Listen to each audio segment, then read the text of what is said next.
Hello. In this video, we will look at two modernist movements, Fauvism and German Expressionism. Now, these two movements are connected in their willingness to risk the stylistic and aesthetic choices that other movements may not have been willing to take. These artists were more direct. They were both styles, both movements are very expressive, and there's a lot of intensity in the way that they handle the paint, in the way that they make marks, in the way that they use the formal elements.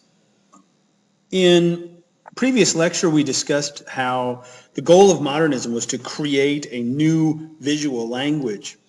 And as such, these artists, both the Fauves and the German Expressionists, they were trying to push the boundaries in a very radical way of what we expect from art and what we expect from that visual communication.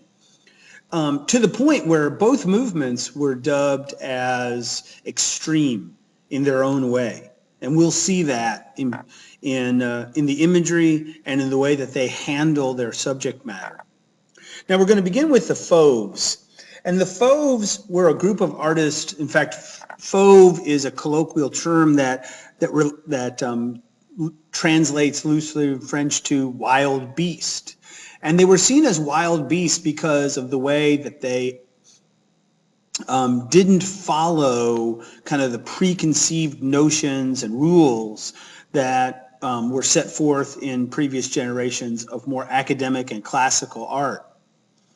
The leader of the Fauves was Henri Matisse. Now, Matisse's particular brand of style and Fauvism tends to focus on shape and on flat areas of color and experimenting with the picture plane, experimenting with the way that we're used to seeing color and how it relates to space. This is one of Matisse's most famous works. It's called The Red Studio or The Red Room.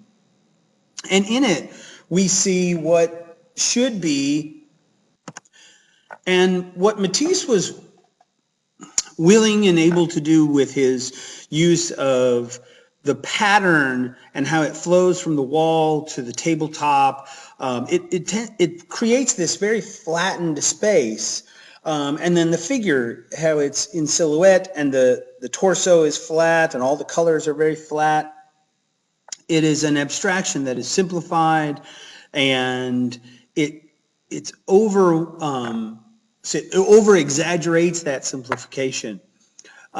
He also was interested in using intense, pure colors. A lot of times what you see with the Fauves and Matisse in particular is the color has not been blended or softened. Artists tend to use color, a variety of colors, and they don't use the color straight from the source. They use color that has been blended with other colors to sort of create a more muted palette. But with Matisse and the other Fauves, we tend to see these bright, vibrant, intense, pure colors. A lot of times his colors are very close to the primary basic fundamental colors, the reds, yellows, blues, very intense, rather than softened or mixed in a palette with other colors. And I think that gives his images an intensity, a vibrancy that they would lack if he did more of a muted palette. Now, one of the other elements that we see common, a theme we see common with Matisse, was his love of visual textures. Not so much the textures that you would feel to the touch, but the way that something looks. and how you create that visual texture with rhythm and pattern. They're not patterns in a more geometric sense, but it's really more of a repetition that creates a visual rhythm. So everything is reflected in one form or another, or repeated in one way or another. Colors are reused and in balance. You notice how in the upper right of the screen and the lower left of the screen of the image, we see the same kind of aqua blue color repeated in different usage, but it balances the image. We see mark making left obvious to the viewer rather than soften the edges and blend the edges together. It's a very direct, very raw, very emotional way of making paintings and of communicating more directly with the viewer. This is one of his more famous works. It's called The Green Stripe. And this shows us his willingness to use color in a non-naturalistic way.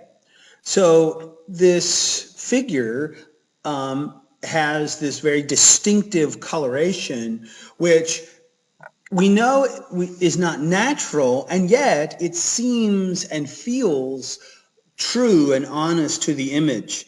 It's all about the relationships in color and how instead of using color in just a traditional natural way, Matisse pushes the boundaries of what we're willing to kind of expect and accept with color.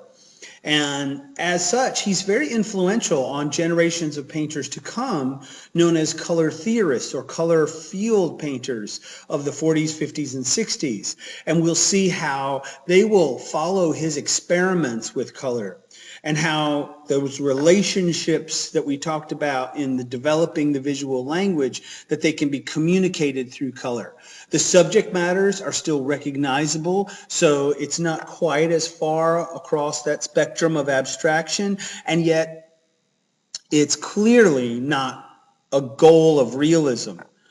I think what makes the Fauves so interesting was that they were so blatant in their use, in their putting these images out there they know are going to jar the viewer. They know are going to kind of shock the viewer, and their willingness to take that risk, and which that was a dangerous thing, because these in these times when this new style was not fully embraced by the public. The patrons thought that these artists were crazy, that they were, doing things that not only were they unexpected, but they were unwanted. This style is not very friendly to the patron. It's not very easy for the viewer to accept and to embrace. You have to be willing to go along with the artist with this risk. Now, these Fauves were, not only were they exploring technical differences, but they were also exploring subject matter and the way that the artist uses subject matter to kind of no longer just follow the norms of what art would and should be about, to really kind of find a subject that and a style that's going to represent their attitudes towards this vitality of life and communication through art and imagery that they wanted to experiment with. Now, we also see the outside influences of other cultures. So as more different cultural influences from all around the world are making their way to Europe and especially to Paris, then we're seeing, South American imagery, Asian imagery, Native American imagery, all of these things coming together, African imagery, and being kind of mixed together with the European traditions and filtered through the abstraction of the artist's particular aesthetic, and then culminating in these striking images. I mean, these images are very, very striking in the way that they use color and in the way that they, kind of just stand out from what had come before. I mean, this looks like it comes from nowhere. And yet it really is a continuation and an expression of the post-impressionism that we saw with people like Cezanne. Now, these artists were also influenced by other post-impressionists. Most notably, this is the work of André Derain, by the way, and he was most notably influenced by Van Gogh. And we see that in the technique. We see the choppy, broken brushstrokes. We see the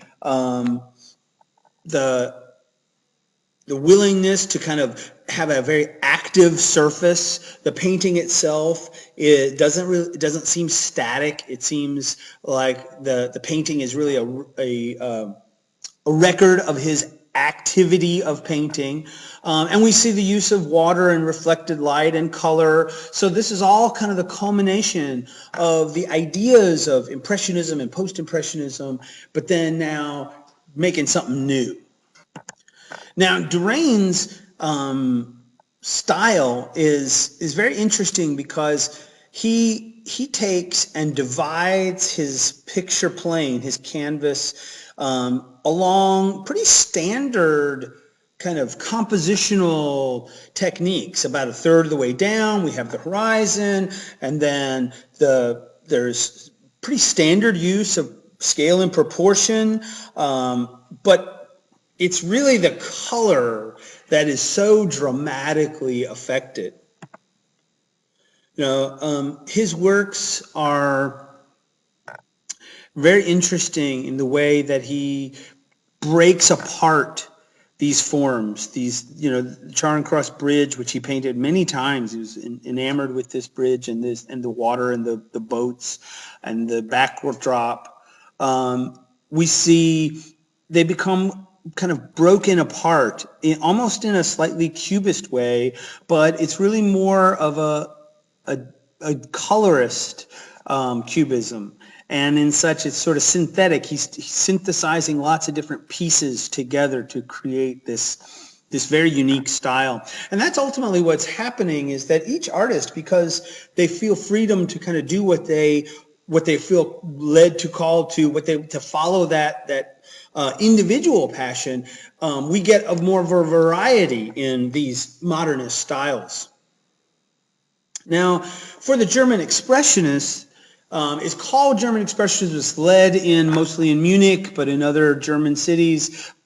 German artists of the time were traveling to Paris, and they were inspired by what was happening in Paris, but they're going back to Germany. And remember, Germany in the first couple of decades of the 20th century was a place that was rife with kind of energy and electricity. It's the build up to World War I. It's the build up to all these different political struggles within Germany, and it's also socially, there's a lot of very fast radical changes that are happening. Germany had always been more of a hierarchical society, and now the Bohemians are inspiring the Germans to allow for more kind of a democratic and a free look at how art should be and the role that art and culture and artists have in society.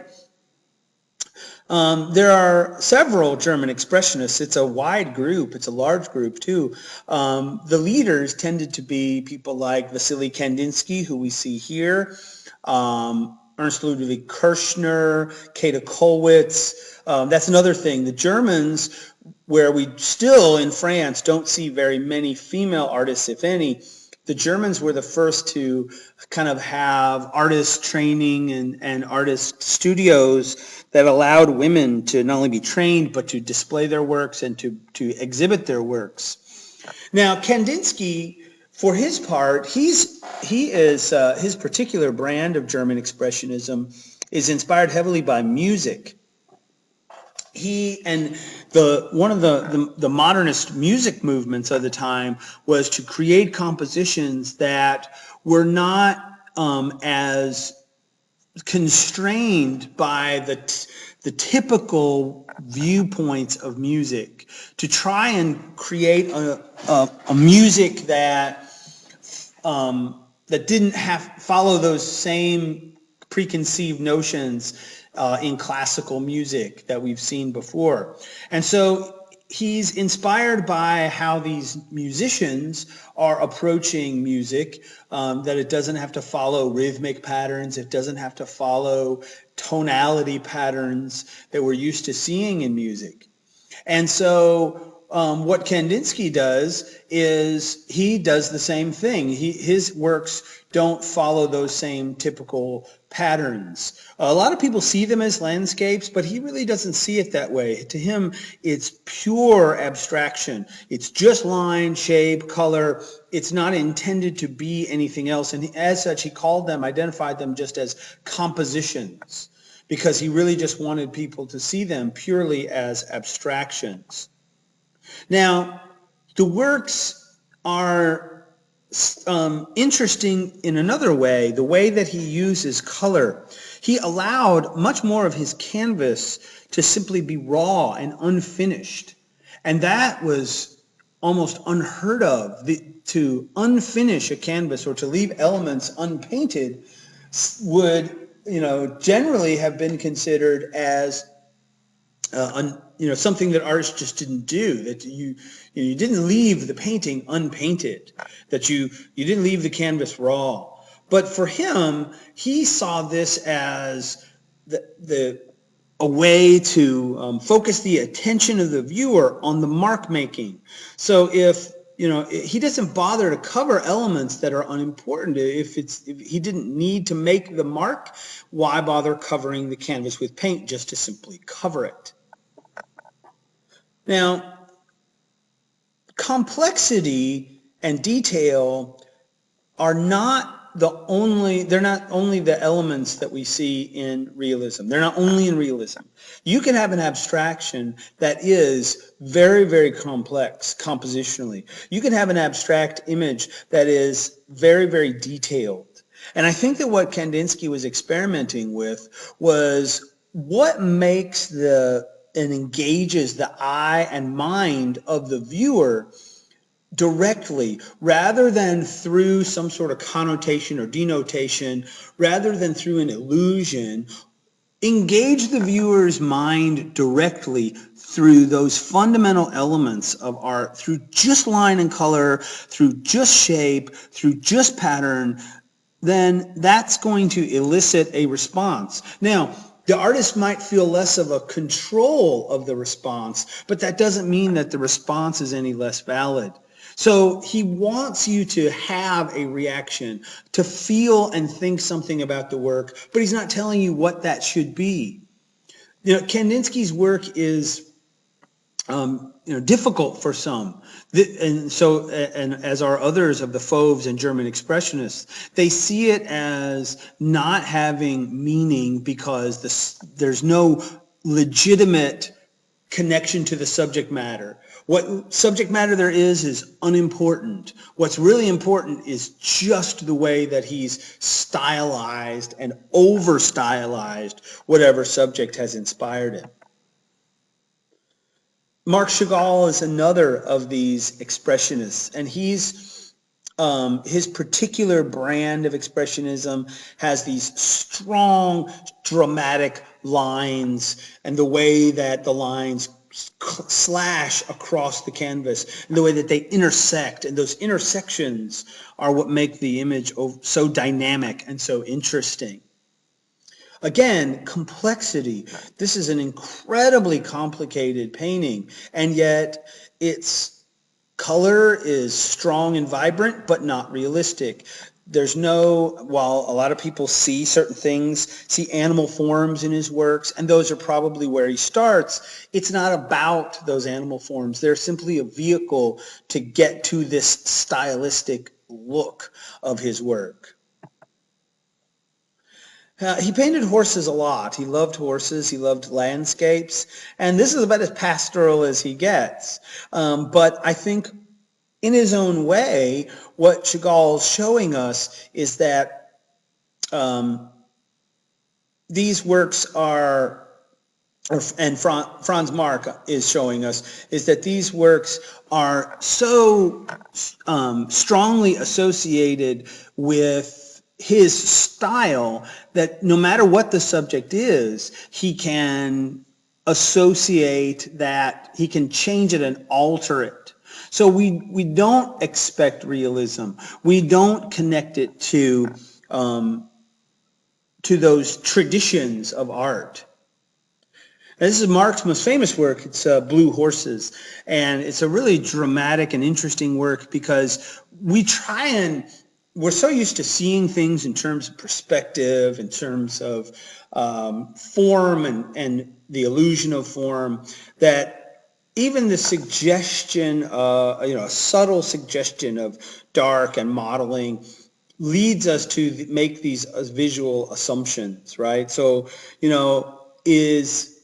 is it enough? And how can he communicate in a different way? He wants you to be sure, so sure that what you're looking at is not real, that he alters the color very, very dramatically. Kollwitz is probably the most unique artist of the German Expressionists because not only is she risky in the decisions she makes in terms of style, but she's also technically very risky. Art for a long time, and artists for a long time had seen drawing as a preliminary act, that drawing was a way to work out ideas before you executed a final work. But for Kollwitz, drawing was very direct, and it gave a sense of immediacy to the imagery that she didn't feel like needed to be labored over to translate it to anything else. So, rather than take her drawings and see them as preparation, she decided her drawing was her finished work. And so as such, we see the marks are very direct. We see the works themselves have a raw intensity. The surface is very raw. She leaves smudges, she leaves fingerprints, she leaves every evidence of her own hand in the action of making the works. Subject matter that appealed to her tended to be figures, and she liked narrative. Her figures are not devoid of feeling and of inspiring and evoking emotional responses. They just do it in a more direct way rather than the over intensity of realism. Now, she was also a printmaker, and I think what makes her prints so interesting is her strong use of contrast, intense and large areas of dark. She's not afraid to let the dark kind of dominate the image. And that's something that artists for a while have had struggled to reconcile. Dark colors tended to give images, artists sort of shied away from them because people have this connotation of dark colors that they somehow mean a darker theme or a darker imagery. But because Kollwitz and what's she's working at a time that is kind of dark. She's feeling a lot of dark emotions. So she embraces that dark, and it makes sense. It fits her imagery. I think Kollwitz's work is, like some of the other expressionists, is very personal. You see her feelings in the work, and that's what makes them so effective. When you see a figure and you see the expression on their face, and you don't just see it, you feel it with her work, and you feel her empathy for her figures, for her work. You know, it's not a sympathy. It's not I'm on the outside looking at you and I know how you feel. It's I'm here and I feel what you feel, and I feel it with you, and I empathize with you, and you feel that in her works because she's living very much of her time, and there's a lot of tragic events both in her life and in other lives of Germans in that first few years and before World War I, and then just during the war, obviously, and then just after. So what we see with the Fauves and with German Expressionism is this idea that artists want to communicate, and they want to do it directly with the viewer, that they don't want to filter it through centuries of expectations, that they don't want to deal with all the connotations of everything that had come before, that they want to communicate in a new way, but in a way that really does represent their time and their moment.